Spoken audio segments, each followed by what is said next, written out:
میں عرض یہ کر رہا تھا جناب اسپیکر کہ اس کے صدر نے، حکومت فرانس نے اس ملعون کو، شاتم رسول صلی اللہ علیہ وآلہ وسلم کو پورے ایوارڈ کے ساتھ، پروٹوکول کے ساتھ، گارڈ آف آنر کے ساتھ اس کو دفنایا.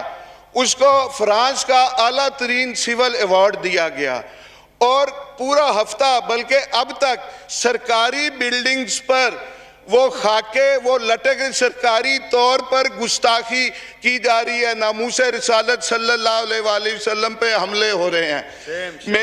میری آپ سے یہ گزارش ہے، میں حل کی طرف آتا ہوں. میری آپ سے یہ گزارش ہے، فرانس سے سفارتی تعلقات ختم کیے جائیں. اچھا، سفیر کو ملک بدر کیا جائے. اس پہ بہت ساری باتیں ہیں کہ ہم نہیں کر سکتے. فرانس کو اگر نکالا، جرمنی ساتھ جائے گا، یورپین یونین ہو جائے گی، این جی اوز آ جائیں گی، انسانی حقوق کے چیمپئنز آ جائیں گے. لیکن میں سید عمران احمد شاہ ولد سید علی احمد شاہ اس آیات ربانی میں یہ آپ سے وعدہ کرتا ہوں کہ فرانس کا 17-18 ارب قرضہ ہوگا، وہ آپ اور ہم پاکستانی غلامان مصطفیٰ اور پاکستان سے جو باہر رہتے ہیں غلامان مصطفیٰ، وہ انشاءاللہ اپنی جائیدادیں بیچ کے وہ اس کا قرضہ اتاریں گے. مجھے اس کے بعد پورے ٹینیور میں ٹائم نہ دیجیے گا، پورے ٹینیور میں مجھے ٹائم نہ دیجیے گا. آج میں ایمان سے میں نے آپ سے عرض کی کہ ایک غلام آقا جی، جس غلامی پہ مجھے ناز ہے، ایک غلام آقا جی کے غلاموں سے مخاطب ہے. میں آپ سے یہ عرض کرنا چاہ رہا ہوں، انہوں نے اس کو اعلیٰ ترین سول ایوارڈ دیا. آپ اس چیچن مسلمان کو، عبداللہ کو، پاکستان کا اعلیٰ ترین سول ایوارڈ دیں. آپ اس کے جواب میں آپ غازی فیصل کو سردارتی آرڈیننس کے ذریعے فوری طور پہ اس کو رہا کریں. کچھ تو کریں. کتنے مہینے ہو گئے آپ نے ایک دن میں ایک سیاسی پارٹی کو آپ نے بین کر دیا، لیکن اس پہ آپ کچھ نہیں کر سکے. میں یقین سے کہتا ہوں، میں یہ بھی یقین سے کہتا ہوں اسپیکر صاحب، آپ بھی ساری رات جاگتے ہوں گے.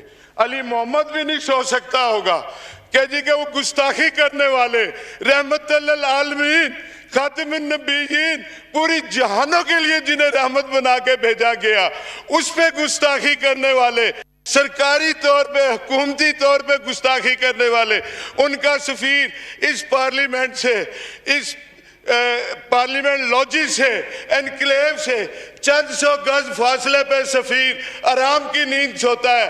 تو جناب اسپیکر، آپ بھی آرام کی نیند نہیں سوتے ہوں گے. آپ بھی ساری رات، علی محمد بھی سوچتا ہوگا کہ اس کا کچھ نہ کچھ تو حل کرے، کچھ نہ کچھ تو حل کرے اس کا. لیکن اگر میں کہتا ہوں، میں ان تمام لوگوں سے کہتا ہوں، ٹو سے ٹاپ تک، جو تحفظ ناموس رسالت کے لیے کچھ کر سکتے ہیں اور کر نہیں رہے، ان کے لیے ایک میں شعر پڑھوں گا، اور وہ آپ کے لیے نہیں ہے، آپ آج کے رسول ہیں، باقی ہم سب کے لیے ہے کہ کرسی ہے تمہارا، یہ جنازہ تو نہیں ہے. کرسی ہے تمہارا، یہ جنازہ تو نہیں ہے. کچھ کر نہیں سکتے تو اتر کیوں نہیں جاتے.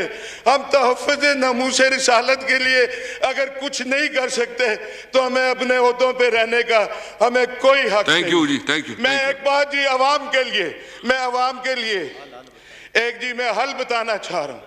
میں جی ایک تو انٹیریئر منسٹر صاحب آئے اور اس کی مشترکہ پارلیمانی کمیٹی بنے کہ جو یہ واقعات ہوئے، یہ ٹی ایل پی بنی کہاں سے، استعمال کہاں سے ہوئی، کیسے ہوا، یہ سارا ہونا چاہیے.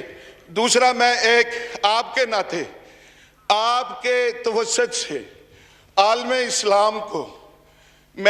اسلام کو کہنا چاہتا ہوں، اور 22 کروڑ میں مسلمانوں کو، غلامان مصطفیٰ کو کہنا چاہتا ہوں.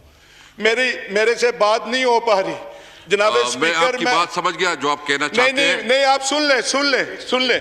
میری یہ بات کہ گستاخی اسکینڈینیویا میں ہوتی ہے، گستاخی فرانس میں ہوتی ہے، گستاخی امریکہ میں ہوتی ہے.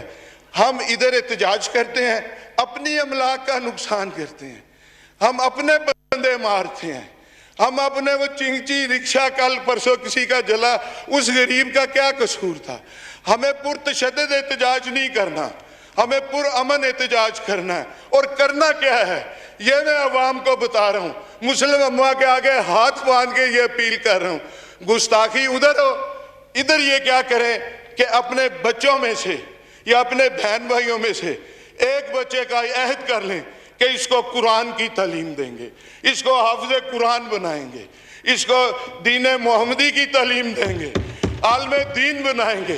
اور اپنی اس بات کی میری صرف 3 minute, just 3 minute total time ہے جی, ابھی ٹائم ختم ہو جائے گا. میری بات پلیز جی, پلیز سن لیں. میں اپنی اس بات کی کرنے کے لیے ایک بغداد شریف کا ایک میں حکایت میں سنا دیتا ہوں. اپنی اس بات کی تحقیق ہم عالم دین بنا کے کس طرح گستاخیاں روک سکتے ہیں. ہم ایسے روک سکتے ہیں کہ بغداد شریف تھا, میرے غوث الورا کا شہر تھا, ادھر سخت سردی تھی, طوفانی بارشیں تھیں. ایک ضعیف نابینا بابا جی فجر کی نماز مسجد میں باجماعت پڑھنا چاہ رہے تھے. ان اپنے پوتوں والے تھے, بچوں والے تھے, نہیں کوئی نہیں بچے کہنے لگے بابا جی نماز فجر گھر پڑھ لیں, مسجد میں نہیں جانا. وہ ضعیف نابینا بابا جی اپنی سٹک پکڑ کے گھر سے نکلے, گلیوں میں پانی تھا, مسجد پہنچے, گرتے پھٹتے ٹھڈے کھاتے ہوئے وہ مسجد پہنچے, اور زخمی ہوئے لہو لہان ہوئے بروزز پڑے ہوئے, اور نماز پڑھی باجماعت. کوئی نمازی انہیں گھر چھوڑ گیا. اگلے دن پھر ایسے ہی طوفانی بارشیں, سخت سردی, وہ بابا جی نے سٹک اٹھائی, بچہ کوئی مسجد چھوڑنے کو تیار نہیں. بابا جی گھر سے نکلے تو ایک شخص نے اس کا بازو پکڑ لیا. اس بابا جی نبینا کو بہت احتیاط سے, بہت حفاظت سے مسجد تک لے گیا, کہیں کچھ تکلیف نہیں ہونے دی, آرام سے لے گیا. جب وہ مسجد چھوڑا تو بابا جی نے پوچھا ہے خدا کے بندے اپنا تعارف تو کرا دے, اپنا نام تو بتا دے. اس نے کہا میرا نام ہے ابلیس. انہوں نے کہا ہے؟ بابا جی کی وہ خوشی پریشانی میں بدل گئی. اس نے کہا یہ ابلیس نے, شیطان نے کب سے کام شروع کر دیا نمازیوں کو مسجد پہنچانا. اس نے کہا کل جب تم آئے تھے نا گرتے پڑتے لہو لہان ہو کے, اللہ کو تمہاری ادا پسند آئی, اور اللہ نے ایک نماز فجر کے صدقے تمہاری ساری زندگی کی نمازوں کا ثواب تمہیں دے دیا, قبول کر لی. اور میں یہ کہہ رہا ہوں کہ اب ہم جب اپنے یہ کریں گے, نمبر ون میں آپ کی بات کروں, ایک منٹ, صرف ایک منٹ, میں پھر وہ 3 صرف ایک minute, just 1 minute, وائنڈ up please. کہ ہم یہ اپنا اگر یہ کریں گے, اگر ہم بچوں کو پڑھائیں گے, قرآن کی تعلیم دیں گے, ہم حافظ قرآن بنائیں گے, عالم دین بنائیں گے, تو امریکہ اور یہ فرانس یہ کہیں گے گستاخیوں کو خود روکیں گے. گستاخی نہ کرنا. اب کے 10 لاکھ کی بجائے 20 لاکھ بچے حافظ بن گئے ہیں. یہ تو دین محمدی کے قریب ہوتے جا رہے ہیں. اور ایک آخر میں, آپ سب ہم ایمان والے ہیں, عاشق رسول ہیں, ایک میری بات کا جواب دے کے اپنا اس کا وہ اپنی غلامی کا مطلب جو ہم کرتے ہیں وہ پورا کر دیں, کہ دنیا کو میسج آئے کہ یہ پارلیمنٹ نبی پاک کے غلاموں کی ہے. تاجدار ختم نبوت, تاجدار ختم نبوت, تاجدار ختم نبوت, تھینک یو, اسلام زندہ باد, پاکستان زندہ باد. Thank you. میں ایک پھر سے یہ کہوں گا, دیکھو ایک تو مطلب یہ پارلیمنٹ سب سے ذمہ دار اور سپریم ادارہ ہے. میری ریکویسٹ یہ ہوگی علی محمد خان صاحب, آپ تمام پارلیمان لیڈر سے کنسلٹ کریں اور ان کے ساتھ ایک جوائنٹ ریزولوشن لے کے آئے منڈے کو, تاکہ ہم اپنا آواز, پوری قوم کا آواز جو ہے نا وہ بتا سکے, اور ہم پوری دنیا کو, اسلامی جو ہمارے ممالک ہیں اس کو بھی ہم اپیل کر سکے کہ یہ ایسا مسئلہ ہے کہ یہ ہمارا عقیدے کا مسئلہ ہے, ہمارے مذہب کا مسئلہ ہے, اور ہمارے حضور صلی اللہ علیہ وسلم کے ساتھ عشق کا مسئلہ ہے. تو اس پہ آپ آئیں اور ہم جو ہے نا پورے اسلامی دنیا ہمارے ساتھ کھڑی ہو. تو جی اب ادھر تینوں کا پھر آغا حسن بلوچ صاحب, اس کے بعد آپ, پھر اس کے بعد بس 2 منٹ. آغا حسن بلوچ صاحب پلیز 2 منٹ دیتے بس. جناب اسپیکر صاحب, وہ نہیں ہے, وہ بی این پی کا ہے, پلیز. جناب اسپیکر صاحب شکریہ کہ آپ نے مجھے ٹائم دیا. جناب اسپیکر صاحب, میں بلوچستان کے ان علاقوں کے بارے میں بات کروں گا جو بارڈرز کے علاقے لگتے ہیں وہاں پہ بارڈرز بند ہے، تجارتی سرگرمیاں بند ہے، رمضان شریف کا مہینہ ہے. جن علاقوں میں تربت، پنجگور، تفتان، آپ کا مند ہے، آپ کا جیونی ہے، بادینی بارڈر ہے، چمن بارڈر ہے. جناب اسپیکر صاحب، ایران کے ساتھ، افغانستان کے ساتھ دو ہمارے ہمسائے ممالک ہیں.